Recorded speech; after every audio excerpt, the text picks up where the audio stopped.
नमस्कार दोस्तों, welcome to our YouTube channel nursing A to Z. Previous child health nursing के काफ़ी lectures आ चुके हैं। आज हमारा जो टॉपिक है वो रहने वाला है प्री टर्म, पोस्ट टर्म और लो बर्थ बेबी न्यूबॉर्न।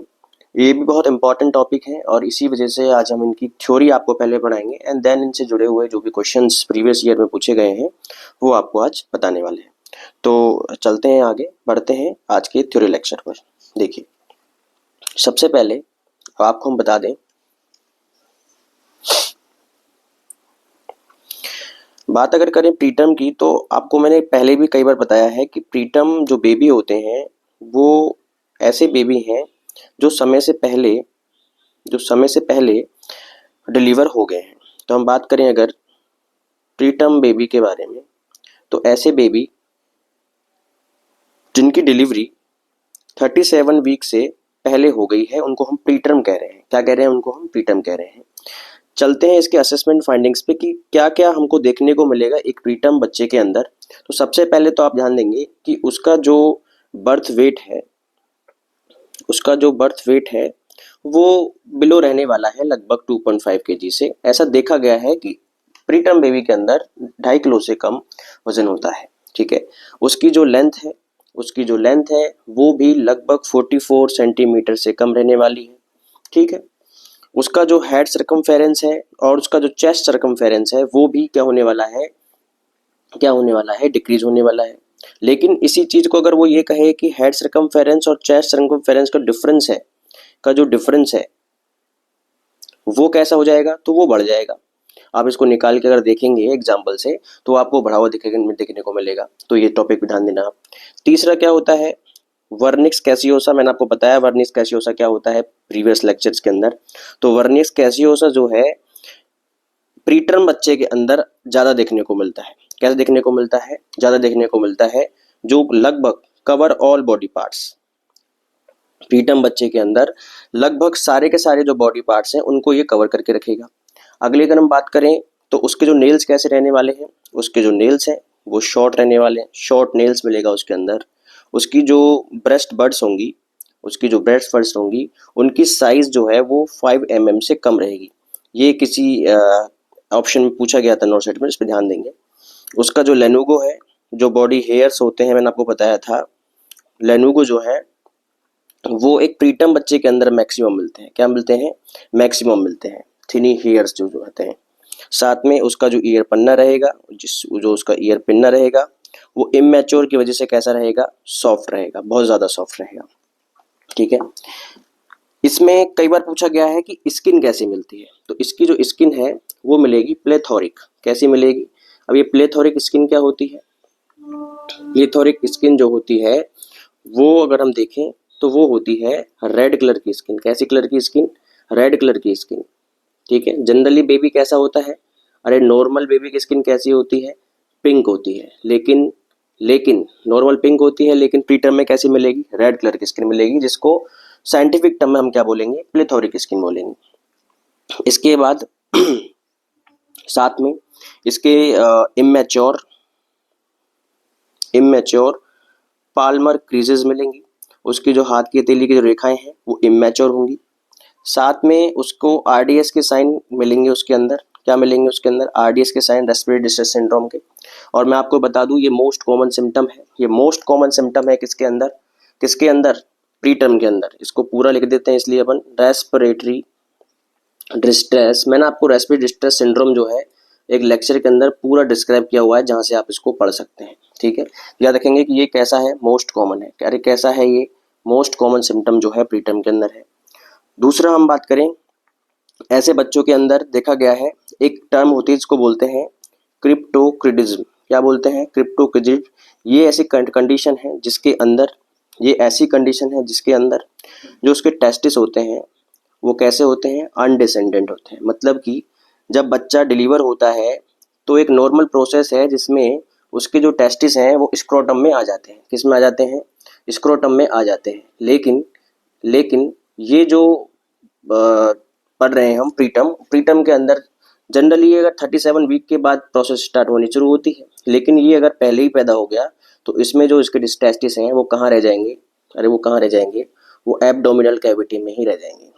कहाँ रह जाएंगे, एब्डोमिनल कैविटी के अंदर ही रह जाएंगे, नीचे नहीं आएंगे, स्क्रोटम में नहीं आएंगे। इसको कंडीशन को बोलते हैं क्रिप्टोकिडिज्म। ठीक है, चलिए इसके बाद उसके अंदर देखो, अगर वो प्रीटर्म है तो उसकी मसल भी कैसी होंगी, पुअर होंगी। तो हम लिख सकते हैं पुअर मसल टोन होगा, पुअर मसल टोन होगा। अगर पुअर मसल टोन है तो उसके रिफ्लेक्सेस भी कैसे हो जाएंगे, पुअर रिफ्लेक्सेस हो जाएंगे। अरे कैसे हो जाएंगे, पुअर रिफ्लेक्सेस हो जाएंगे। अगर हम देखें पुअर रिफ्लेक्सेस हैं तो पुअर फ्लेक्शन हो जाएगा। ठीक है, मतलब कि वो अपनी एक्सट्रीमिटीज को अच्छे से फ्लेक्स नहीं कर पाएगा। तो ये सब असेसमेंट फाइंडिंग्स जो है हमको प्रीटर्म बच्चे के अंदर देखने को मिलेगी। इसी के साथ साथ एक एग्जाम के अंदर एक मोस्ट फेमस क्वेश्चन आता है जिसका नाम है स्कार्फ साइन। कौन सा साइन, इसको बोलते हैं स्कार्फ साइन। ठीक है, इसको आप ध्यान से समझ लें कि ये क्या है स्कार्फ साइन। वैसे तो मैंने इसको पहले भी डिस्क्राइब किया है, लेकिन यहाँ एक अच्छे से समझ लें इसको कि अगर हम किसी बेबी को लाइंग डाउन पोजीशन में दें और कौन सी पोजीशन में रखेंगे, उसको सुपाइन पोजीशन में उसको अगर हम रखें तो, और साथ में क्या करने वाले हैं, साथ में हम करेंगे क्रॉस बोथ हैंड्स। अभी डायग्राम्स और बता देंगे आपको ऑफ न्यूबॉर्न।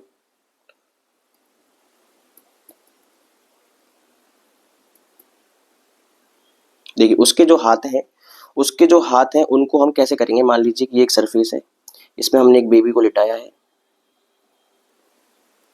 इसके जो हाथ हैं इनको हम स्ट्रेच करेंगे। क्या करेंगे, इनको हम स्ट्रेच करने वाले हैं, सुपाइन पोजीशन रख के स्ट्रेच करेंगे।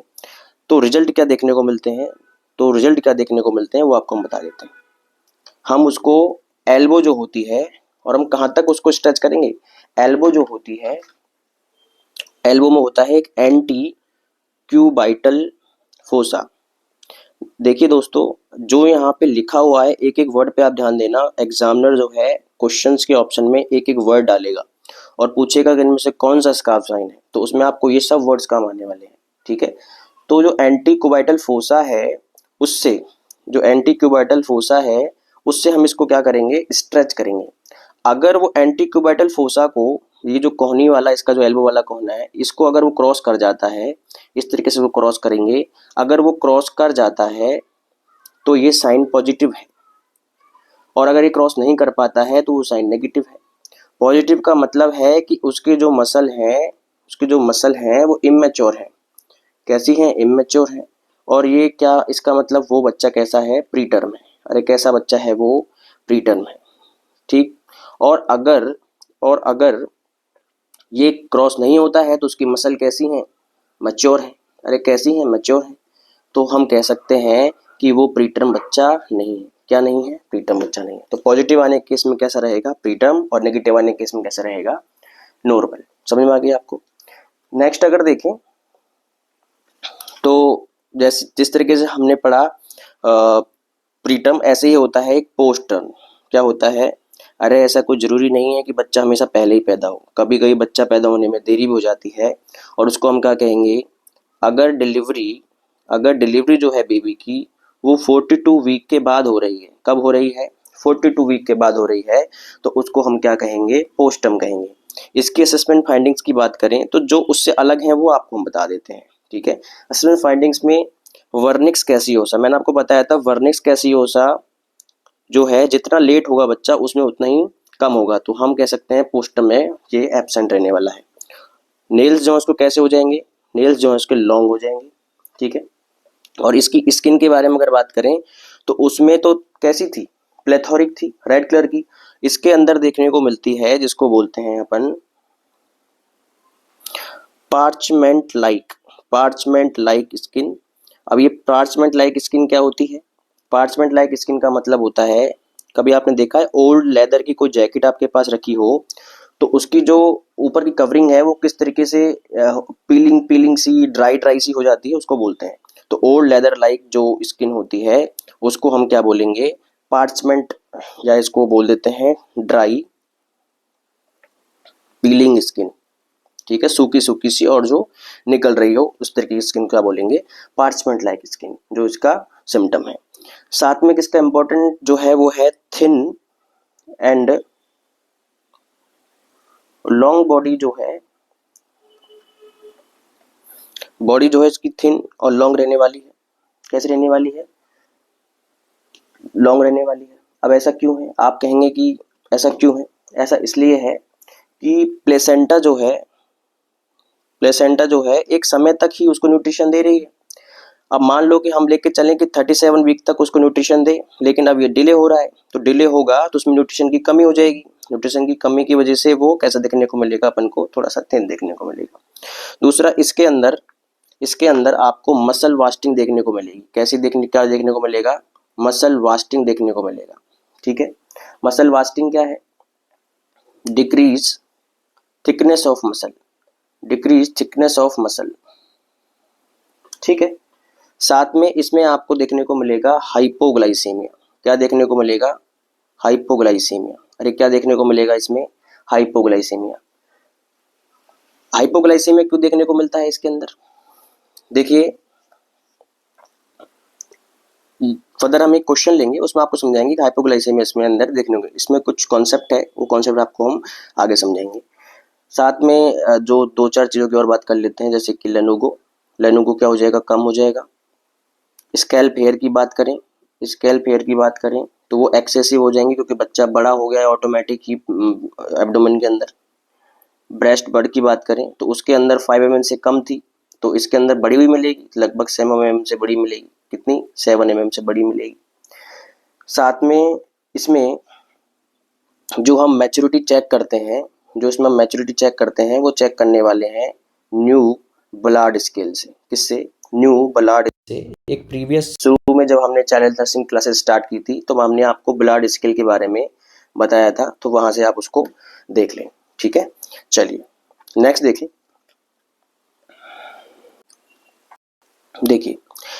देखें हम तो LBW चाइल्ड क्या होता है?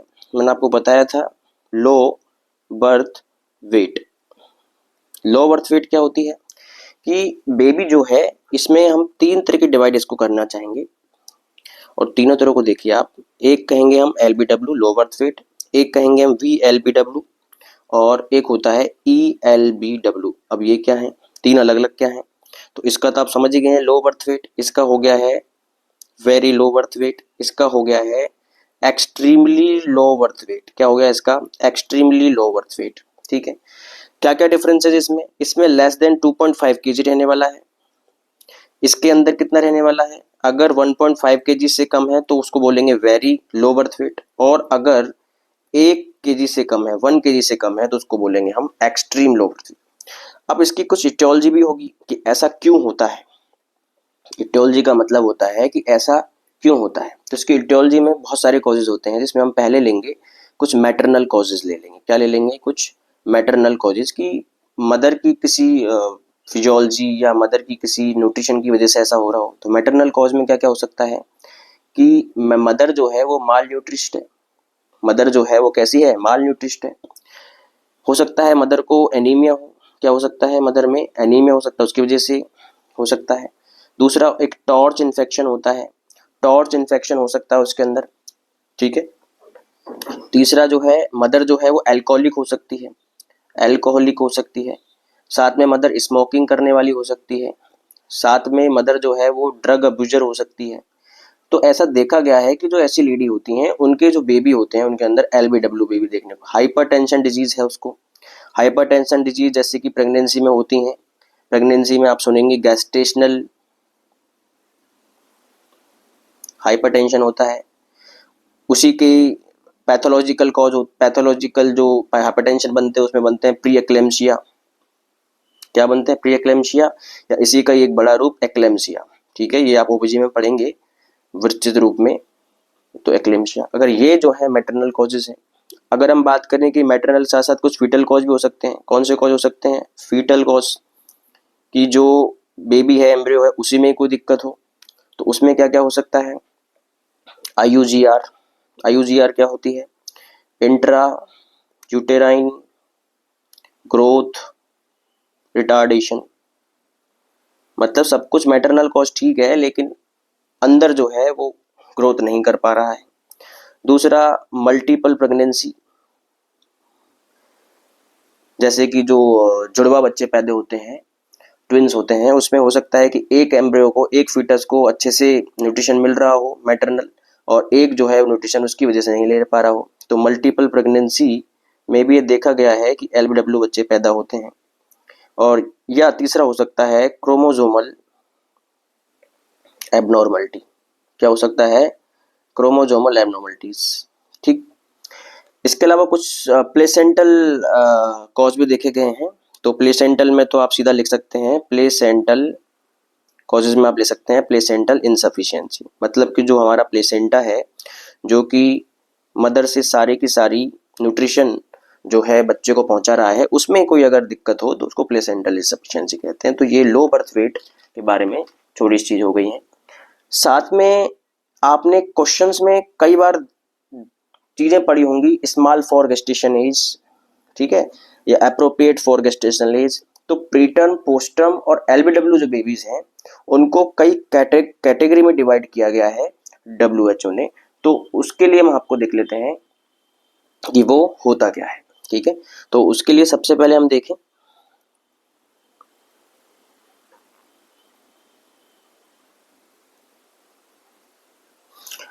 देखिए उनको हम बोलते हैं, शॉर्ट फॉर्म में लिखेंगे सबसे पहले SFGA, दूसरा है AFGA और तीसरा है LFG। ठीक है, अब ये क्या क्या है, इनकी शॉर्ट फॉर्म जो है इसको लिख देते हैं। इसको हम बोलते हैं small for gestational age, small for gestational age. इसको बोलते हैं एप्रोप्रिएट, इसको बोलते हैं एप्रोप्रिएट फॉर गैस्टेशनल एज, और इसको बोलते हैं लार्ज फॉर गैस्टेशनल एज। ठीक है, ये इनकी हो गई है फुल फॉर्म। अब हम आगे इसमें अगर देखें तो क्या क्या क्राइटेरिया है, देखिए इन सब के अंदर कि हम किसको स्मॉल कहेंगे, किसको अप्रोप्रिएट कहेंगे और किसको हम लार्ज कहेंगे। इसमें एक चीज पे ध्यान देना जरूरी है कि सभी की गेस्टेशनल एज को हम इसमें सेम रखते हैं। गेस्टेशनल एज जो है वो सभी की कितनी रहने वाली है, 35 वीक। कितनी रहने वाली है, 35 वीक। एग्जाम्पल ले रहे हैं कि उसमें सभी को हम क्या 35 वीक, इसमें कितनी 35 वीक, इसमें कितनी 35 वीक। ठीक है, लेकिन इसमें जो हम वेट लेने वाले हैं, इसमें जो हम वेट लेने वाले हैं वो क्या लेते हैं, मान लीजिए कि 35 वीक का कोई गेस्टेशनल एज है तो उसका जो वेट है वो कितना रहने वाला है, एप्रोप्रिएट वाला लिख लेते हैं। जनरली उसका जो वेट है हम देखा गया है कि 35 वीक पर जो वेट रहने वाला है उसका वो होता है लगभग 2 kg। कितना होता है, 2 kg। ये तो है अप्रोप्रिएट कि 35 वीक जो है उस पे एक बेबी का, एक फीटस का जो वेट है वो 2 kg पाया गया है। अगर इससे कम रहने वाला है मतलब 1.5 kg है तो वो स्मॉल हो गया है, और अगर वो 3 kg पहुंच गया है तो वो क्या हो गया है, लार्ज हो गया है। मतलब कि गेस्टेशनल एज को पैरामीटर बना के हम वेट कैलकुलेट कर रहे हैं कि 35 वीक पर इतना होना चाहिए। अगर इससे कम हो गया है तो वो हो गया है स्मॉल फॉर गेस्टेशनल एज, और अगर वो लार्ज हो गया है तो वो ज़्यादा हो गया है तो वो लार्ज फॉर गेस्टेशनल एज। ठीक है, इसमें कौन कौन से आते हैं, इसमें कौन कौन से आएंगे, इसमें आ जाएगा सर LBW जो बेबी है वो आ जाएंगे, साथ में इसमें आ जाएंगे प्री टर्म्स। कौन से आ जाएंगे, प्री टर्म बेबीज आ जाएंगे। इसमें कौन आएगा, इसमें कौन आएगा, इसमें भी LBW आ सकते हैं, अरे 2 किलो भी तो LBW है, और प्री टर्म आ सकते हैं। क्या आ सकते हैं, प्री टर्म आ सकते हैं। ठीक, इसमें कौन कौन आएगा, इसमें आएगा कोई भी मैक्रोसोमिक बच्चा जो जिसका साइज बड़ा है। ठीक है, या इसमें कौन सा आ जाएगा, पोस्ट टर्म आ जाएंगे। कौन से आ जाएंगे, पोस्ट टर्म आ जाएंगे। ठीक है, चलो अब देखा जाए तो ऐसा तो नहीं है कि ये फिक्स क्राइटेरिया है, कुछ डेविएशन इनके अंदर देखने को मिलता है। तो वो डेविएशन आप याद रखेंगे कि वो डेविएशन जो है वो क्या रहने वाला है, डेविएशन जो है वो रहने वाला है, देखिए अगर बर्थ वेट जो है वो 10 to 90 परसेंटाइल के बीच में आ रहा है, 10 to 90 परसेंटाइल के बीच में आ रहा है तो वो रहने वाला है एप्रोप्रिएट के अंदर।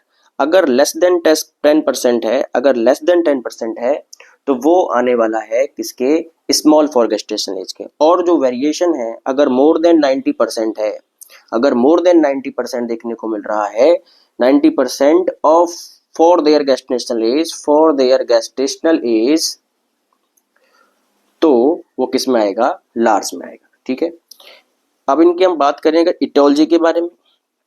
कि इनकी इटियोलॉजी क्या रहने वाली, ऐसा क्यों है।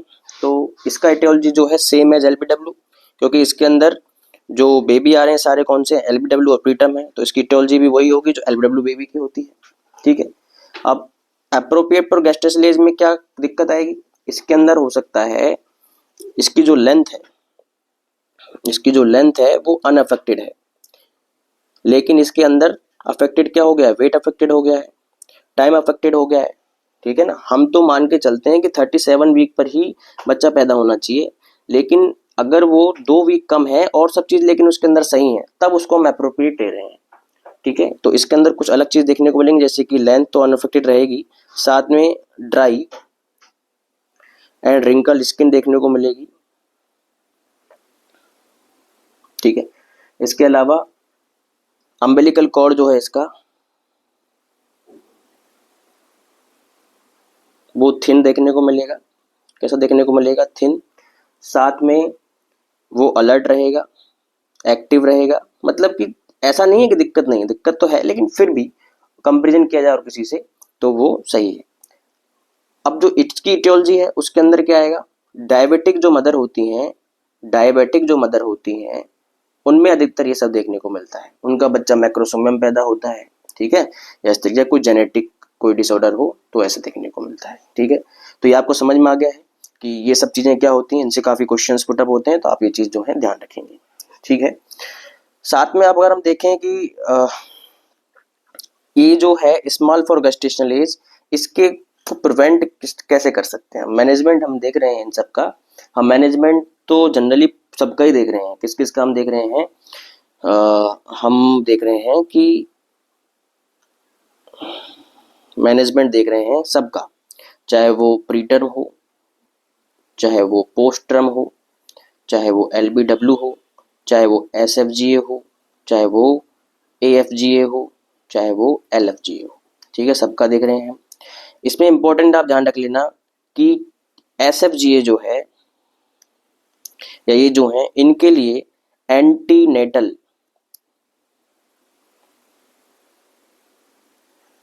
एंटीनेटल केयर, कौन सी केयर, एंटीनेटल केयर।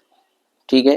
किसके लिए है ये, प्रीटर्म, एलबीडब्ल्यू और एसएफजीए के लिए मोस्ट कॉमनली एंटीनेटल केयर बहुत जरूरी है। एंटीनेटल केयर क्या होती है, डिलीवरी से पहले का जो समय है उसको एंटीनेटल पीरियड कह रहे हैं। एंटीनेटल पीरियड के अंदर न्यूट्रिशन वैल्यू मदर को देना, सारे इम्यूनाइजेशन मदर का कराना, मदर के अंदर कोई भी ड्रग अब्यूज, एल्कोहलिक हैबिट्स हैं तो उनको छुड़वाना, ये सब जो है एंटीनेटल केयर के अंदर आएंगी, जो कि प्रिवेंट कर सकती हैं किसको, जो कि प्रिवेंट कर सकती हैं किसको, ये जो प्रॉब्लम्स हैं इन सबको। समझ में आ गई आपको। चलिए, इसके अलावा जो कॉमन जो केयर दे सकते हैं वो क्या दे सकते हैं, पहला हम एनआईसीयू में जो केयर दे सकते हैं। ठीक है। हम इन्फेक्शन कंट्रोल कर सकते हैं, सेप्टिक केयर दे सकते हैं। दूसरा हम ब्रीदिंग को मेंटेन करेंगे, किसको मेंटेन करेंगे, ब्रीदिंग को मेंटेन करेंगे। तीसरा हम वार्म चैन को अप्लाई करेंगे, क्या करेंगे, वार्म चैन को अप्लाई करेंगे। दूसरा हम देंगे न्यूट्रिशन, हम न्यूट्रिशन पे ध्यान देंगे। ठीक है। हम मॉनिटर या ऑब्जर्व करेंगे, हम ऑब्जर्व करेंगे कॉम्प्लिकेशंस को, किसको ऑब्जर्व करने वाले हैं, कॉम्प्लिकेशंस जैसे कि हाइपोक्सिया, हाइपोग्लाइसेमिया या फिर जॉइंडिस, किसको करेंगे, जॉइंडिस को। ठीक है। फिर हम वैक्सीनेशन पे ध्यान देंगे, किस पे ध्यान देंगे, वैक्सीनेशन पे हम ध्यान देंगे। वैक्सीनेशन किससे करेंगे, हम नेशनल इम्यूनाइजेशन, नेशनल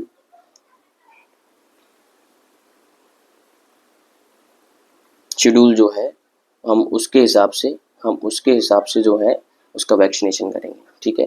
साथ में ट्रांसपोर्टेशन भी करना अगर पड़ जाए, ट्रांसपोर्टेशन भी अगर करना पड़ जाए तो वो भी हम करेंगे। समझ में आ गई आपको बात। चलिए देखिए, तो आज जो हमने पढ़ा वो हमने लगभग सारे जो इम्पोर्टेंट टॉपिक्स हैं वो कवर कर लिए हैं। तो आज हम इसका पहला क्वेश्चन लेते हैं और आशा करता हूँ कि इस थ्योरी से ये क्वेश्चंस करना बहुत ही सरल हो जाएगा आप लोगों के लिए। चलिए पहला क्वेश्चन ले लेते हैं। प्रीटर्म जो बेबी है are born before gestation of, मैंने आपको भी बताया था जो 37 वीक से पहले डिलीवर हो रहे हैं उनको हम प्रीटर्म बेबी कह रहे हैं। तो बहुत सिंपल सा क्वेश्चन है। नेक्स्ट क्वेश्चन देखें। स्मॉल फॉर डेड बेबीज, ये आपको मैंने अभी बताया था कि इसमें 2 ऑप्शंस और हैं, वो ऑप्शन है, ए ऑप्शन जो है इसका है स्पेसिंग ऑफ बेबी, मतलब 2 बेबी के बीच हम स्पेस लेंगे। और एक है इसके अंदर न्यूट्रिशनल सप्लीमेंट। क्या है? Nutrition supplement. देखिए, तो small for date babies are prevented by, मैंने आपको भी बताया था कि SFG ये इसकी बात कर रहा है, स्मॉल फॉर गेस्टेशनल एज की बात कर रहा है। इसको प्रिवेंट करने के लिए हम क्या देंगे? मैंने आपको भी बताया था एंटीनेटल केयर देंगे। कौन सी केयर देंगे? ये सब देंगे, लेकिन उसको ओवरऑल अगर FGP के लिए बात करेगा तो हम एंटीनेटल केयर पे ध्यान देंगे। किस पे देंगे? एंटीनेटल केयर पे। नेक्स्ट देखें, fetal growth below the 10th percentile in terms of weight, length and head circumference based on standardized gestational rate is called। मैंने आपको बताया था कि स्मॉल जो SFGA है उसको हम बोलेंगे अगर 10% से नीचे आ रहा है तो, और 10% से अगर नीचे आ रहा है तो इसको बोलते हैं इंट्रायूट्राइन ग्रोथ रिटार्डेशन। क्या बोलेंगे इसको? Intrauterine growth retardation. समझ में आ गई बात आपको? चलिए, select the criteria that coupled with his indication of gestational age और birth weight। देखिए, ये बोल रहा है कि gestational age और birth weight, ठीक है, इनमें से कौन सा क्राइटेरिया इंडिकेट कर रहा है। तो पहला हम देखें, small for gestational age, neonates weight is less than 20 percentile. 20 percentile नहीं होता, ये 10 परसेंटाइल होता तो ये सही होता, तो ये ऑप्शन गलत हो गया। लार्ज फॉर गेस्टेशनल एज 99 नहीं होता, वो 90 होता है, ठीक है। 1500 gram at the time of delivery appropriate for gestational age, भाई ये बोल रहा है कि गेस्टेशनल एज अप्रोप्रिएट जो है, अप्रोप्रिएट मैंने आपको बताया था AFGA जो होता है उसके अंदर 10 to 90 परसेंटाइल होता है और 35 वीक पे लगभग 2 kg वेट होता है। इसमें कितना बता रहा है? 15 ग्राम, तो ये कैसा हो गया? ये भी रॉन्ग हो गया। लो बर्थ वेट क्या है? Infant weight is less than weight lies range of 10 to 9 percentile. Yes, ये ठीक है, ये ठीक है। अरे LBW को हमने 3 कैटेगरी में डिवाइड किया ना, वो सब के सब LBW ही तो हैं, ठीक है, तो उनकी बात कर रहा है। तो अप्रोप्रिएट फॉर ग्रोथ ट्रेडिशन में भी तो मैंने आपको बताया था कि LBW और प्री टर्म आते हैं, तो ये वाला जो ऑप्शन है ये क्या हो जाएगा? सही हो जाएगा। चलिए, clinically IUGR can be classified into, intrauterine growth retardation जो है उसको हम क्लासिफाई कैसे कर सकते हैं? Premature and dysmature, light for date and heavy for date, symmetrical and asymmetrical. अरे आपको भी बताया था कि जो इंट्रायूट्राइन ग्रोथ, अच्छा ये वाला जो है आपको हमने नहीं बताया, तो ये बता देते हैं आपको। IUGR जो है इंट्रायूट्राइन ग्रोथ रिटार्डेशन, इसको जनरली 2 चीजों में दो तरह से डिवाइड किया गया है। इसके जो क्लिनिकली है वो 2 टाइप हैं। अब 2 टाइप कौन कौन से हैं वो देखिए। पहला टाइप है इसका एसिमेट्रिकल। कौन सा टाइप है? एसिमेट्रिकल। और एक टाइप है इसका सिमेट्रिकल। वैसे तो नाम से समझ में आ गया होगा कि एसिमेट्रिकल ये है कि ग्रोथ जो रिटार्डेशन है वो पर्टिकुलर ऑर्गन्स में नहीं है। क्या नहीं है? पर्टिकुलर ऑर्गन्स में नहीं है। जबकि सिमेट्रिकल जो है वो सब जगह कहीं ना कहीं कमी है, ठीक है। तो जो उसका प्रोपोर्शनल है रिडक्शन का साइज में किसी भी ऑर्गन के में, वो सब में सिमेट्रिकल है। और 80% जो है वो ऐसा ही ग्रोथ रिटार्डेशन पाया गया है, ये सिर्फ 20% पाया जाता है। तो यही पूछ रहा है कि किसमें क्लासिफाइड किया गया, सिमेट्रिकल और asymmetrical. The complication that are associated with poor nutrition and growth restriction in postnatal life in a newborn include. ये पूछ रहा है कि कौन से कॉम्प्लिकेशन है जो एसोसिएटेड है, किसके साथ एसोसिएटेड है? With poor nutrition. अगर हम पुअर न्यूट्रिशन रखते हैं और ग्रोथ रेस्ट्रिक्शंस रखते हैं पोस्टनेटल लाइफ। पोस्टनेटल क्या है? जब बच्चा पैदा हो गया है उसके बाद, देखो ये कह रहा है कि बच्चा डिलीवर हो गया है, प्लेसेंटा से अब उसको न्यूट्रिशन नहीं मिल रहा है, तो तब अगर ग्रोथ रिटार्ड हो रही है उसकी, अगर तब उसकी ग्रोथ जो है वो रुक रही है, किस लिए रुक रही है? हम उसको न्यूट्रिशन नहीं दे रहे या उसकी ग्रोथ रेस्ट्रिक्शंस कर रहे हैं या कोई भी फर्दर ऐसी चीजें कर रहे हैं जिससे उसकी ग्रोथ रुक रही है, तो वो उनमें से फिर क्या हो सकता है बच्चे को, ठीक है। Stunting, wasting, adverse neurological effect या फिर ऑल ऑफ अबव। देखो अगर उसको न्यूट्रिशन नहीं मिलेगा तो ये सारी की सारी चीजें होने वाली हैं। क्या होने वाली है? सारी की सारी चीजें होने वाली हैं। उसका न्यूरोलॉजिकल, उसका फिजिकल, उसकी लेंथ, सब कुछ में कमी आने वाली है। समझ में आ गई आपको बात? अरे बात समझ में आ गई क्या? चलिए देखें।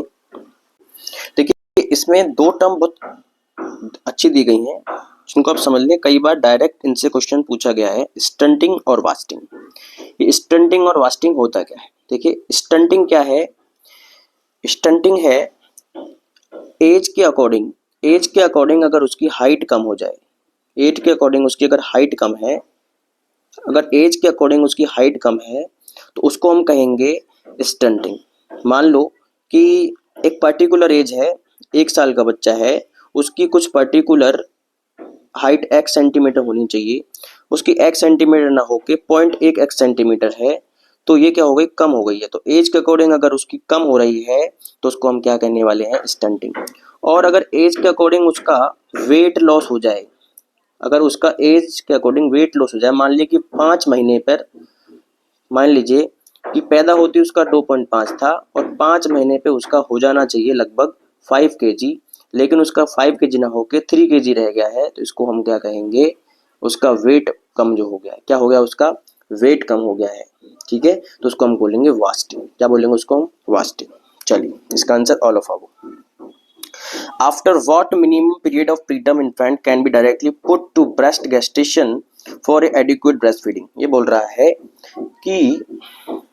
कि ऐसा कौन सा मिनिमम पीरियड है गेस्टेशन का जिसमें प्रीटर्म इन्फेंट को हम डायरेक्टली ब्रेस्ट फीडिंग करवा सकते हैं।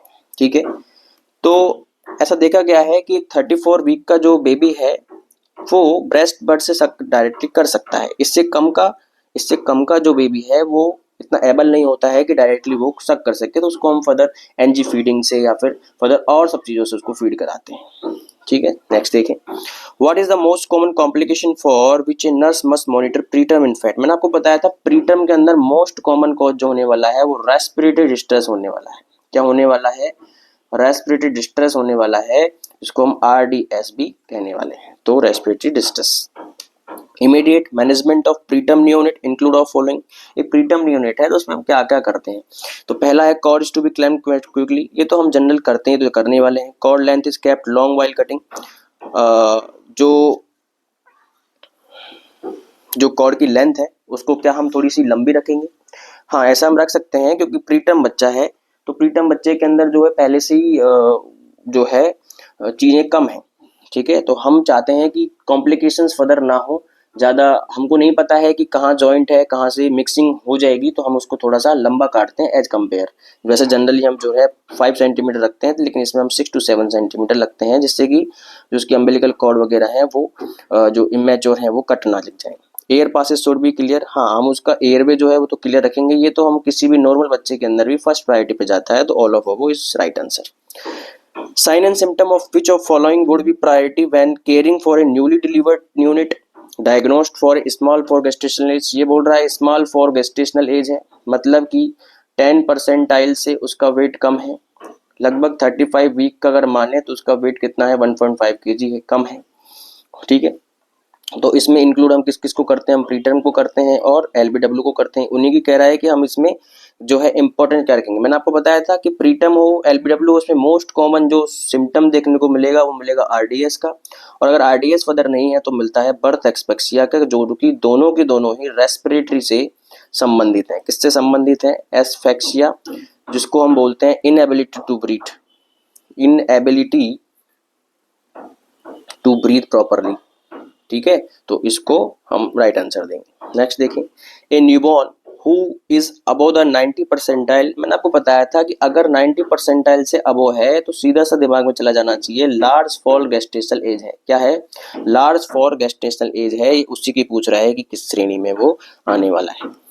If A baby born after 43 weeks, अगर कोई भी बेबी 42 वीक से बाद में पैदा होता है तो उसको हम बोलते हैं पोस्ट टर्म। क्या बोलते हैं उसको, हम पोस्ट टर्म बोलते हैं।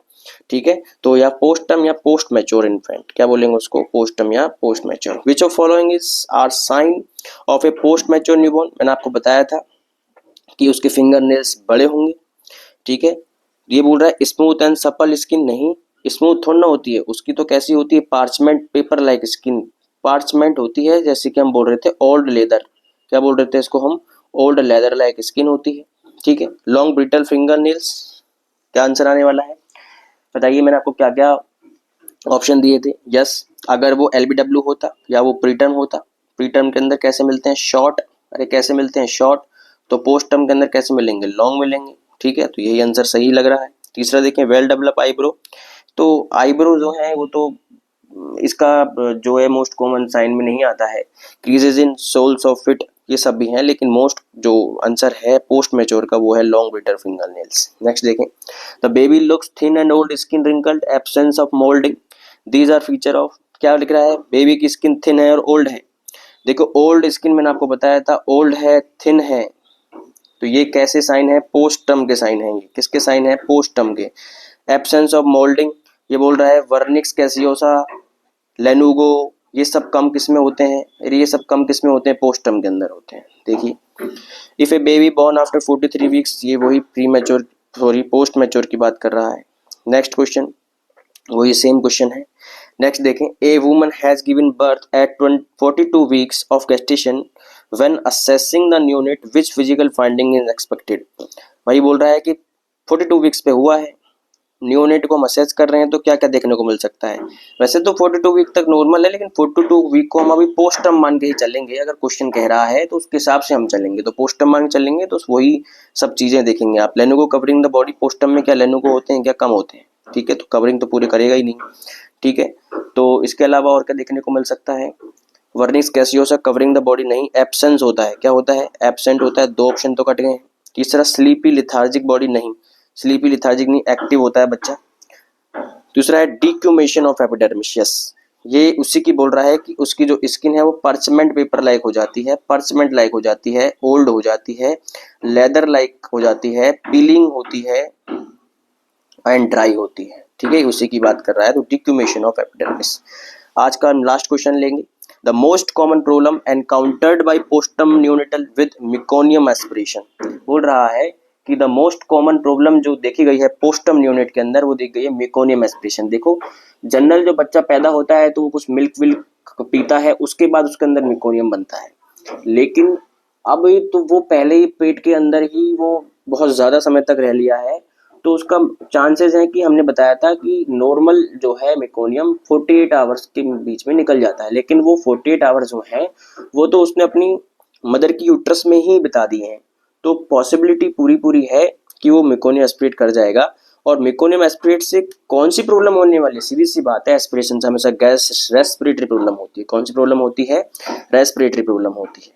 तो आज के लिए इतना ही। आज जो हमने इंपॉर्टेंट टॉपिक कवर किए हैं उनमें से हैं preterm, postterm, LBW, small for gestational age, appropriate for gestational age and large for gestational as.